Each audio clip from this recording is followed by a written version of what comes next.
সম্মানিত প্রধান অতিথি, শ্রদ্ধেয় শিক্ষক শিক্ষিকা, উপস্থিত সকল অভিভাবক বৃন্দ এবং আমার প্রিয় সহপাঠী সহ আপনাদের সকলকে জানাই স্বাধীনতা দিবসের আন্তরিক শুভেচ্ছা ও প্রণাম। বাবা, বাইরে সবাই ইন্ডিয়ান ফ্ল্যাগ নিয়ে কেন ঘুরে বেড়াচ্ছে? তুই কোথায় দেখলি? ওই যে বাইরে দেখলাম। আজকে স্বাধীনতা দিবস হলো।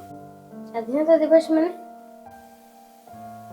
দিনে আমাদের দেশ স্বাধীন হয়েছে। তাই কি আজ স্কুল বন্ধ? তাহলে কি সবার ছুটি থাকে? তাহলে তুমি যে আগে এই সময় বাড়ি থাকতে না, তোমার কি ছুটি থাকতো না?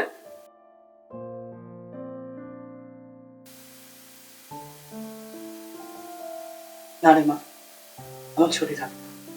কেন? আজকের দিনে যারা মজা করছে, যারা আনন্দ করছে, বা যারা পিকনিক করছে, আমরা বর্ডারে দাঁড়িয়ে তাদের পাহারা দিতাম। আশেপাশে যাদের দেখতে পাচ্ছিস, আমরা হলাম তাদের পাহারা। তাহলে তুমি এখন কেন পাহারা দাও না? কি করবো বল মা, আমার তো আর আগের মতো ক্ষমতা নেই রে। আমিও কি বললে তোমার মতন পাহারাদার হতে পারবো? কেন হতে পারবি না? আমিও তোমার মতন দূরে গিয়ে পাহারা দেবো, যাতে সব ভাই ভালো। বুঝছে? এবার চোখটা বন্ধ কর। এরকম খোল। তুমি আমার জন্য পতাকা আনছো? তাহলে আমি এটা নিয়ে গিয়ে বাইরে খেলি। বেশি দূরে যাবি না কিন্তু। হ্যাঁ।